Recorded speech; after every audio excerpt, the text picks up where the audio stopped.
సమస్యతో బాధపడుతున్నారా? ఇప్పుడు లేజర్ చికిత్సతో ట్రీట్మెంట్ రేంజ్ హాస్పిటల్స్ లో శాశ్వత పరిష్కారం. ఇప్పుడే సంప్రదించండి. నమస్తే, నేను Keshav. Welcome to Suman TV. Ashok Leyland opening complete అయిపోయింది. నెక్స్ట్ టెస్లా, ఈ పేరు తెగ వినిపిస్తుంది. ఆంధ్రాకి వచ్చేస్తుంది ప్రాజెక్ట్ అనేటువంటి ప్రచారం కూడా బాగా గట్టిగా జరుగుతుంది. ఇందులో ఉన్నటువంటి నిజాలు ఏంటి, అసలు ఏ దశలో ఈ డిస్కషన్స్ ఉన్నాయి, ఒకసారి విశ్లేషించే ప్రయత్నం చేద్దాం. మనతో పాటు తెలుగుదేశం పార్టీ నేత కిరణ్ కలపాల ఉన్నారు. కిరణ్ గారు నమస్కారం. నమస్తే. టెస్లా గురించి మనం ఆల్రెడీ ఇంతకుముందు కూడా డిస్కస్ చేసాం. అది అంటే వరల్డ్ వైడ్గా అంత పాపులర్ ఉన్న బండి, అలానే ఇండియా వస్తే ఆంధ్రాలోనే అనేటువంటి నినాదం తెగ పుంజుకుంటుంది. ఏంటి అసలు ఇప్పుడు ఏ స్టేటస్లో ఉంది? ఎందుకంటే బాంబేలో, ఢిల్లీలో షోరూమ్ స్టార్ట్ చేశారు. రేపో మాపో వెహికల్స్ కొన్ని ఇంపోర్ట్ అవుతాయి అని చెప్పని అంటున్నారు. ఇవన్నీ చూస్తుంటే మరి ప్లాంట్ వస్తుందా రావట్లేదా? డెఫినెట్గా అండి. ఇప్పుడు మనం అంటే సుమన్ టీవీ ద్వారా మనం ఏదైతే చెప్పామో టెస్లా ఆంధ్రప్రదేశ్ కన్నా తర్వాత మీరు చూస్తే రాష్ట్రం మొత్తం ఇదే హాట్ టాపిక్ అయిందండి. టెస్లా అప్పుడు దాకా ప్రజలకు అంటే టెస్లా అంటే ఒక international brand EV vehicle from US అని తెలుసండి. అయితే మనం ఎప్పుడైతే దాన్ని ఇన్ఫర్మేషన్ బయటికి డిస్క్లోజ్ చేశామో ఆ రోజు నుండి టెస్లా గురించి ప్రతి రాష్ట్రంలో ప్రతి ఒక్కరు ఆల్మోస్ట్ అప్పుడు కియా గురించి ఎంత మాట్లాడారో దానికన్నా ఎక్కువ మాట్లాడారండి. అది సుమన్ టీవీ ద్వారా మనం చెప్పటం, అది మనకున్న ఇన్ఫర్మేషన్ బట్టి, ఇన్సైడ్ ఇన్ఫర్మేషన్ బట్టి జరిగింది. డెఫినెట్గానండి. ఇప్పుడు మొన్న అశోక్ లేలాండ్ మల్లవల్లి ఇండస్ట్రియల్ కారిడార్లో లోకేష్ గారు ఓపెన్ చేశారు. అలా రాష్ట్రంలో మీరు నెల్లూరు శ్రీ సిటీ నుండి చూసుకుంటే మీకు ఇటు కోస్టల్ కారిడార్ శ్రీకాకుళం విజయనగరం వరకు మొత్తం మ్యానుఫ్యాక్చరింగ్ హబ్గా ఉంటుందండి రాష్ట్రం. తీర ప్రాంతం మొత్తం ఉంటుంది. టెస్లా మనం గతంలో చెప్పినట్టు నెల్లూరులోనే నాయుడుపేట దగ్గర ప్లాంట్ అతి త్వరలో ప్రారంభం కాబోతుంది. దానికి ఇప్పుడు ఎలన్ మస్క్ గారు కూడా రావటానికి సంసిద్ధంగా ఉన్నారు. ఎందుకంటే లోకేష్ గారు, అధినేత చంద్రబాబు నాయుడు గారు కూడా చర్చలు జరిపారు. ఆయన ఇప్పుడు సునీతా విలియమ్స్ని స్పేస్ నుండి కిందకి తీసుకొచ్చి ఆ సక్సెస్లో ఎంజాయ్ చేస్తున్నారు ఆయన.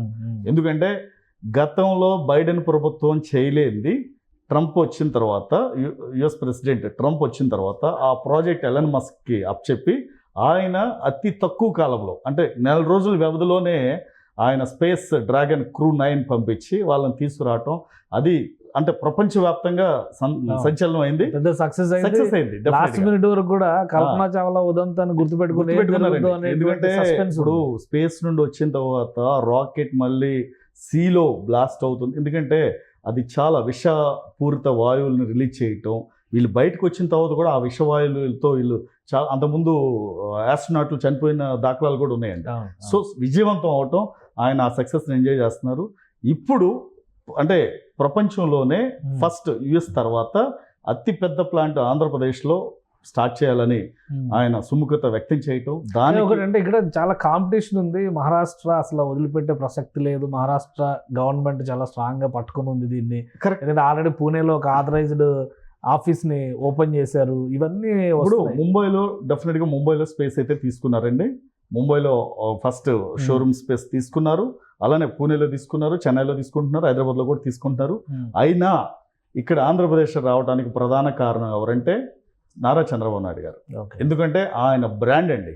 ఇప్పుడు బిల్ గేట్స్ని 30 సంవత్సరాల క్రితం హైదరాబాద్ని తీసుకొచ్చి ఈరోజు మైక్రోసాఫ్ట్ డెవలప్మెంట్ సెంటర్ న్యూయార్క్ తర్వాత first development centre in Hyderabad అలా తీసుకురావడంతో ప్రపంచవ్యాప్తంగా ఉన్న కంపెనీలన్నీ హైదరాబాద్ వచ్చినాయి. ఇప్పుడు ఎలన్ మస్క్ రావడానికి కూడా ఆ బ్రాండే కారణం. బిల్ గేట్స్కి చంద్రబాబు నాయుడు గారికి ఉన్న సత్సంబంధాలు, అలానే చంద్రబాబు నాయుడు గారికి ఉన్న ఇమేజ్, ఆయనకున్న బ్రాండ్, 4వ ముఖ్యమంత్రిగా ఉండటం, CBN 4.0 అనేది ఇప్పుడు ప్రజల్లో, రాష్ట్రంలో, దేశంలో, ప్రపంచవ్యాప్తంగా చంద్రబాబు నాయుడు 4.0 అనే కాన్సెప్ట్ భయంకరంగా ఎక్కేసిందండి.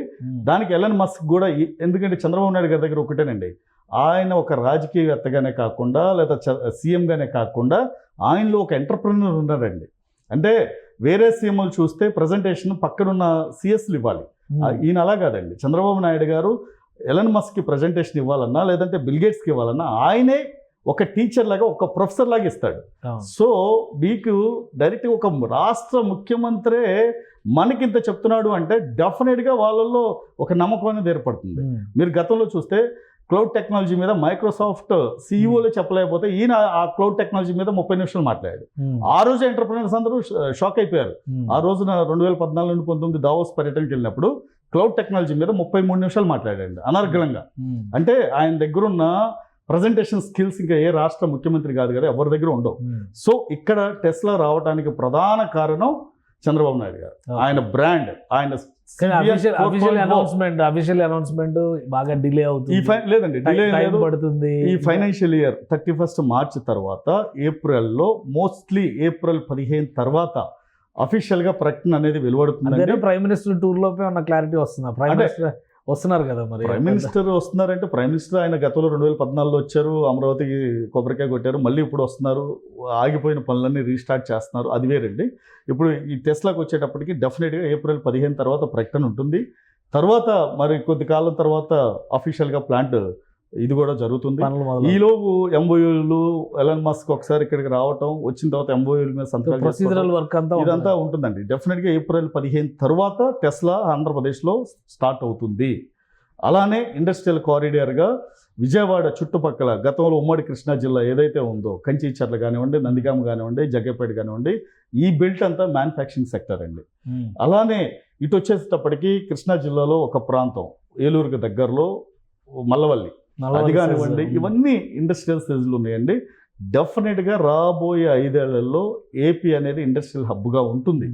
డెఫినెట్గా మీరు అటు చూస్తే విశాఖ, శ్రీకాకుళం, విజయనగరం చూస్తే అటు భోగాపురం ఎయిర్పోర్టు భారీగా స్టార్ట్ చేస్తున్నారు. ఆల్రెడీ సగం నిర్మాణ పనులు అయిపోయినాయి. రేపొద్దున అక్కడ కూడా మీకు కొన్ని సంస్థలు రాబోతాయి మ్యానుఫ్యాక్చరింగ్ సెక్టర్. అంటే ఎక్కడికక్కడ ఒకచోటే అభివృద్ధి అనేది ఒక్కచోటే లేకుండా దాన్ని డీసెంట్రలైజ్ చేసి ఎక్కడ వాళ్ళు అక్కడే పనిచేసే విధంగా రేపొద్దున ఒక్కొక్క నియోజకవర్గాన్ని ఒక్కొక్క ఇండస్ట్రియల్ క్లస్టర్గా చంద్రబాబు నాయుడు గారు దాన్ని. ఒక డౌట్ ఏంటంటే టెస్లాకి సంబంధించి ఫస్ట్ ఫేజ్ లో ఇంపోర్ట్స్ జరుగుతాయి. జర్మనీలో already right hand wheel driving ఉండేటువంటి కార్లు డిజైన్ చేసి వాటిని అక్కడ మ్యానుఫ్యాక్చరింగ్ జరుగుతుంది. అవన్నీ ఇండియా వస్తాయి అంటే వన్స్ అక్కడ మ్యానుఫ్యాక్చరింగ్ జరిగితే మళ్ళీ ఇక్కడ ప్లాంట్ అవసరం ఉంటుందా అనే ఒక చర్చ అంటే ఆయన ముందే చెప్పారండి. గతంలో ఎలన్ మస్క్ ముందే చెప్పారు, నేను ఇప్పుడు ప్లాంట్ స్టార్ట్ చేసిన 2-3 సంవత్సరాలు నేను ఇంపోర్ట్ చేసుకునే అసెంబ్లింగ్ యూనిట్ ఇక్కడ స్టార్ట్ చేసి రేపు ఫ్యూచర్లో ఇక్కడ plant start full fledged. So ఎవరైనా, ఎందుకంటే ఒక ఫారిన్ సంస్థ ఏదైనా సరే ముందు ఇక్కడ మ్యానుఫ్యాక్చరింగ్ స్టార్ట్ చేసి వాళ్ళు పెట్టాలంటే ఇట్ టేక్స్ టైం అండి. మినిమం 1.5 సంవత్సరం నుండి 18 నెలల నుండి 24 నెలలు కావాలి. సో దానికి అనుగుణంగా వాళ్ళు ఇన్ఫ్రాస్ట్రక్చర్ అంతా అక్కడ ఉంది కాబట్టి అక్కడే తయారు చేసి అక్కడ విడి పరికరాలని అక్కడ నుండి ఇంపోర్ట్ చేసుకుని ఇక్కడ అసెంబ్లింగ్ యూనిట్స్ పెట్టుకుని ఇక్కడ ఈ మార్కెట్ చేసుకోవటం అనేది వాళ్ళకి సులభతరమైంది. సో ఏ వ్యాపారస్తుడైనా సరే అన్ని నెలల కాలం వెయిట్ చేయడం ఉండడండి. సో వాళ్ళు ఇమీడియట్గా పని స్టార్ట్ చేయాలి అంటే డెఫినెట్గా అక్కడ నుండి త్వరలో అంటే నెక్స్ట్ మంత్ అఫీషియల్ అనౌన్స్మెంట్ వచ్చే ఉంటుంది. ఏప్రిల్ 15 తర్వాత రాష్ట్ర ప్రజలందరికీ ఒక శుభవార్త వింటారండి. అలానే మొత్తం దేశంలోనే ఇప్పుడు ఆంధ్రప్రదేశ్ గతంలో జగన్మోహన్ రెడ్డి ఉన్నప్పుడు ముఖ్యమంత్రిగా 18వ ప్లేస్ 20వ ప్లేస్లో ఉన్న రాష్ట్రం ఈ రోజున 5వ ప్లేస్లోకి వచ్చింది. రాబోయే 5 ఏళ్లలో ఏపీ అనేది ఆల్ఫాబెట్స్లోనే కాదండి, ఏపీ అనేది అభివృద్ధిలో నెంబర్ 1గా ఉండబోతుంది. దానికి కూటమి ప్రభుత్వం ఏ విధంగా చేయాలో ఆ విధంగా చేస్తుంది. రైట్ థ్యాంక్ యూ కిరణ్ గారు. ఇది టెస్లాకి సంబంధించి ఒక అత్యున్నత స్థాయి చర్చలు జరుగుతున్నటువంటి నేపథ్యం. అలానే క్లారిటీ ఉంది ఆంధ్రప్రదేశ్లో ఎందుకు ప్లాంట్ పెట్టాలనే దానిపైన ఇరువురి మధ్య జరిగినటువంటి చర్చల సారాంశం కూడా అదే. ఏప్రిల్ నెలలో అధికారిక ప్రకటన ఉండే అవకాశాలు అయితే పుష్కలంగా ఉన్నాయి. నెల్లూరు పరిసర ప్రాంతాల్లోనే, ముఖ్యంగా నాయుడుపేట పరిసర ప్రాంతాల్లో ఉన్న మేనకూరు సెజ్ పరిసర ప్రాంతాల్లోనే టెస్లాకి సంబంధించి ల్యాండ్ అలాట్మెంట్ జరిగే అవకాశాలు ఉన్నాయని కిరణ్ గారు విశ్లేషిస్తున్నారు. ఇది special discussion. Keep watching. Suman టీవీలో మీ పర్సనల్ అండ్ బిజినెస్ ప్రమోషన్స్ కోసం కింది నెంబర్కి కాంటాక్ట్ చేయండి.